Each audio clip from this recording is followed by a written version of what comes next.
Science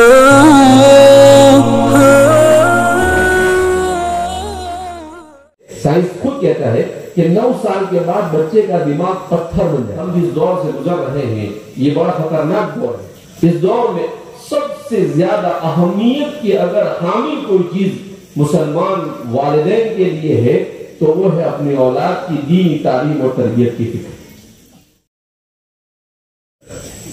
اس کا مطلب کیا کہ انسان میں نیکی کرنے کا جذبہ داعیہ اس وقت تک پیدا نہیں ہو سکتا جب تک کہ مرنے کے بعد اسے آخرت میں اللہ کے سامنے حاضر ہو کر اس کے اجر کی امید اور یقین نہ ہو. تو اس لیے امام بیضاوی رحمۃ اللہ علیہ نے نیت کی تعریف کی کہ نیت کس کو کہتے ہیں. ہم لوگ کہتے ہیں کہ بھائی نماز پڑھے آپ نے نیت نہیں کی تو نماز نہیں ہوگی آپ کی, لیکن نیت کس کو کہتے ہیں. تو امام بیضاوی رحمۃ اللہ علیہ نے بڑی پیاری نیت کی تعریف کی.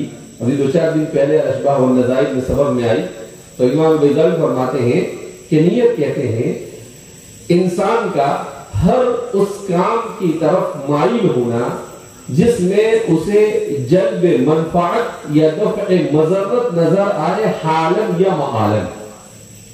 حالن یا معالن کیا مطلب؟ اس کا مطلب یہ ہے کہ انسان کسی بھی کام کو خوشی سے کرنے کے لیے کب تیار ہوتا ہے اور اس کے دل میں اس کا جذبہ کب پیدا ہوتا ہے. انبعاث القلب کا لفظ استعمال کیا ہے کہ قلب میں یہ جذبہ کب مجذب ہوتا ہے. کہا جب اسے یہ نظر آئے کہ اگر میں یہ کام کروں گا تو اس سے مجھے فائدہ ہوگا یا میرے اوپر آنے والا کوئی نقصان ٹل جائے گا. تو کہا کہ انسان اس کام کو کرنے کے لیے آمادہ ہوگا. لیکن امام بیضاوی نے بڑے عجیب لفظ اخیر استعمال کیا, حالن او معالن. کیا مطلب کہ اس کو یہ جذبہ پیدا ہو کہ میں یہ کام کروں گا تو اس کام کے کرنے سے مجھے ثواب ملے گا, چاہے دنیا میں یا آخرت میں, دو میں سے کہیں پر بھی مل سکتا ہے. تو میں نے کہا بچوں سے اس کا مطلب یہ ہے کہ ایک ہے تہذیب مغرب اور مادی تہذیب اور اس کے مقابلے میں اسلامی تہذیب.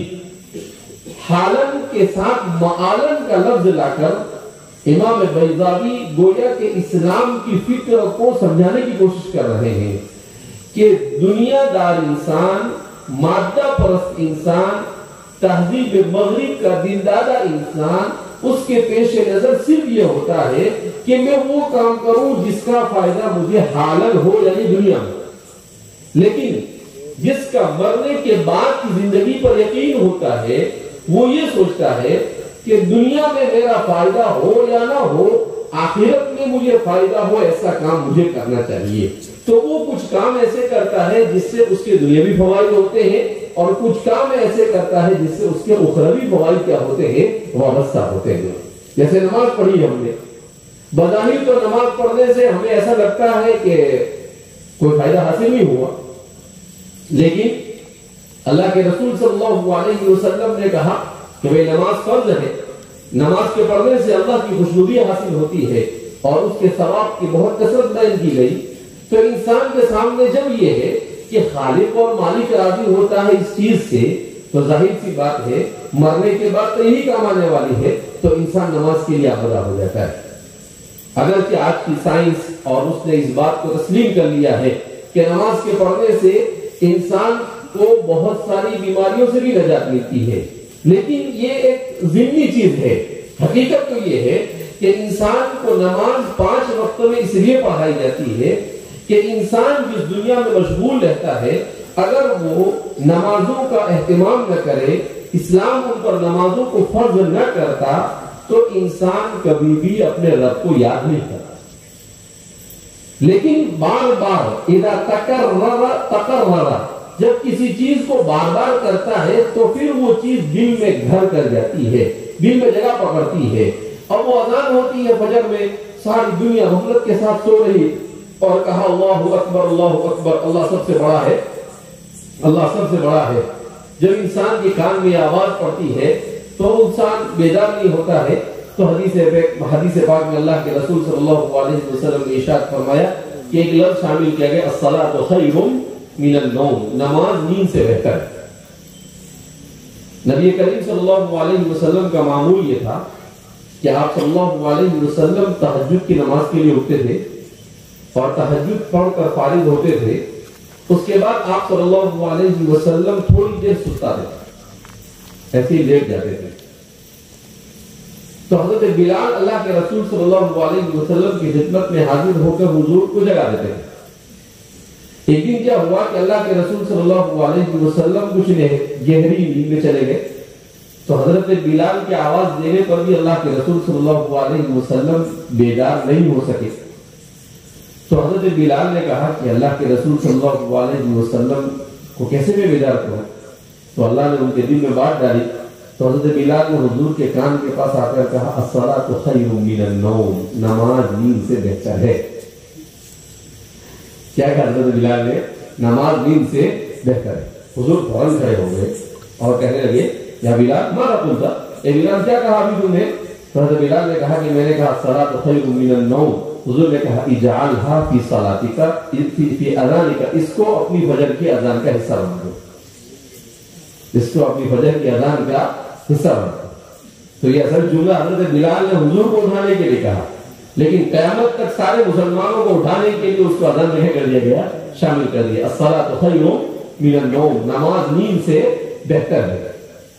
تو یہ نمازیں پڑھائی جاتی ہے، قرآن پڑھایا جاتا ہے، اپنے بچوں کو دین سے وابستہ کیا جاتا ہے۔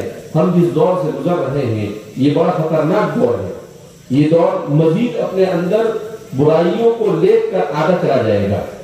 اس دور میں سب سے زیادہ اہمیت کی اگر حامل کوئی چیز مسلمان والدین کے لیے ہے تو وہ ہے اپنی اولاد کی دینی تعلیم اور تربیت کی فکر۔ حکیم الامت مجدد ملت حضرت تھانوی رحمۃ اللہ علیہ نے کہا کہ یہ جو لوگ مدارس کو تنقید کا نشانہ بناتے ہیں، جو علماء کے اوپر نقد کرتے رہتے ہیں اور برا بھلا کرتے رہتے ہیں، کہا وہ سن لے کہ اگر علماء اپنے اس کام کو چھوڑ دے کہ ہمیں مدرسہ بھی نہیں چلانا ہے، ہمیں مکتب بھی نہیں چلانا ہے، ہمیں نماز بھی نہیں پڑھنی، ہم بھی تمہاری طرح دنیا میں لگ جائیں گے، تو کہا کہ میں حضرت تھانوی فرماتے ہیں کہ میں حلفی یا قسم کھا کے اس بات کہہ سکتا ہوں کہ آئندہ زمانہ ایسا آئے گا کہ تمہاری اولاد آدھی یہودی اور آدھی نصرانی ہوگی۔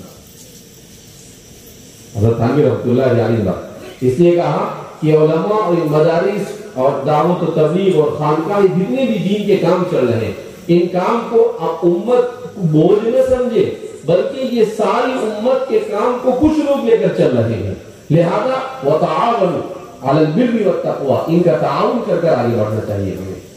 ان کا تعاون کیسے؟ صرف پیسے دے دیے آپ نے اور کہا کہ سیٹ ہے، سیٹ نے دے دیے 10-20 ہزار روپے اور ذمہ داری ختم ہو گئی، نہیں۔ آپ کی اپنی اولاد کی دینی تعلیم کی فکر کرنا ہی بھی آپ کی ضرورت ہے، اس لیے کہ اگر آپ نے اپنی اولاد کی تربیت نہیں کی، ان کو دین نہیں سکھایا، تو یہ نہ آپ کی خدمت کرے گی بلکہ کل قیامت کے دن اللہ کے سامنے وہ اللہ کو یہ کہے گی کہ اللہ یہ میرا باپ ہے لیکن اس نے مجھے دین نہیں سکھایا۔ تو ہو سکتا ہے وہی اولاد آپ کے لیے جنت میں جانے کے بجائے جہنم میں جانے کا ذریعہ بن جائے۔ اس لیے ہمیں اس بات کو سمجھنا چاہیے کہ ہماری اولاد یہ ہماری دنیا اور آخرت ہے۔ انما اموالکم واولادکم فتنہ کا کیا مطلب ہے؟ ہمیشہ اولاد فتنہ نہیں ہے۔ اگر اولاد کو دین نہیں سکھایا گیا، اگر اولاد کو دین سے وابستہ نہیں کیا گیا تو یہ فتنہ، اور اگر اس کو دین سے وابستہ کر دیا گیا تو آپ فتنے سے بچ گئے۔ تو اس لیے یہ سب ہمارے ہاتھ میں ہے، اس لیے سب سے زیادہ ضرورت اپنے گھر کا ماحول اسلامی ہونا چاہیے۔ ہمارے گھر میں قرآن کی تلاوت ہونی چاہیے، ہمارے گھر میں فرض نماز ہم مسجد میں پڑھ کر آئے اور گھر میں آ کر آپ کو سنتوں کو ادا کرنا چاہیے۔ اللہ کے رسول صلی اللہ علیہ وسلم نے ارشاد فرمایا جس گھر میں قرآن نہ پڑھا جائے وہ گھر ویران ہے، اور جن گھروں میں قرآن پڑھا جاتا ہے تو جس طرح سے ہمیں آسمانوں پر ستارے نظر آتے ہیں، آسمانوں والوں کو وہ گھر ایسے ہی چمکتے ہوئے نظر آتے ہیں، اور جن گھروں میں قرآن نہیں پڑھا جاتا ہے وہ تاریک ہوتے ہیں، وہ چمکتے نہیں ہیں۔ تو اس لیے ہمارے گھروں میں قرآن کے پڑھنے کا ماحول ہونا چاہیے۔ ہم دسترخوان پر بیٹھے تو ہمیں بسم اللہ وعلا برکت اللہ کہہ کر سب کو کھانے پر آمدہ کرنا چاہیے کہ بسم اللہ پڑھی کہ نہیں، ہر ایک دوسرے کو تلقین کرے، ایسے ماحول بنایا جاتا ہے۔ کھانے سے فارغ ہوئے تو الحمدللہ الذی اطعمنا وسقانا وجعلنا مسلمین، سب بچوں کو بچپن سے ان چیزوں کی عادت ڈالنی پڑتی ہے۔ آج کی سائنس کہتی ہے دنیا کی سب سے حیرت انگیز اگر کوئی چیز ہے تو وہ ہے بچے کا دماغ۔ وہ کیا ہے؟ بچے کا دماغ۔ کہا بچے کا دماغ اس کے پیدا ہونے سے لے کر 9 سال تک کی عمر، اور بعد میں کہا 7 سال کی عمر تک جو بننا ہوتا ہے وہ بن جاتا ہے۔ اگر وہ دین کا بننے والا ہے تو بن جاتا ہے، اور اگر آپ نے اس پر دین کی محنت نہیں کی، آپ نے اپنے سر سے اس بوجھ کو اتارنے کے لیے کسی اسکول کے اندر میں ڈال دیا، کہیں پر کچھ کر دیا اور دین کی اس کی فکر نہیں کی، تو پھر اس کے بعد وہ دین سے وابستہ نہیں ہو سکتا ہے۔ تو اس لیے جیسے پودا چھوٹا ہوتا ہے اسے جدھر موڑو بھول جاتا ہے، اسی طریقے سے جب بچہ چھوٹا ہوتا ہے اس بچپن میں اسے جو کچھ سکھایا جائے اس کے دماغ کے اندر میں وہ چیز بیٹھ جاتی ہے۔ سائنس خود کہتا ہے کہ 9 سال کے بعد بچے کا دماغ پتھر بن جاتا ہے۔ کیا بن جاتا ہے؟ پتھر بن جاتا ہے۔ اس کے بعد کوئی بھی چیز زبردستی آپ کو داخل میں کرنی پڑے گی، وہ آسانی کے ساتھ اس کے دماغ میں بیٹھے گی نہیں۔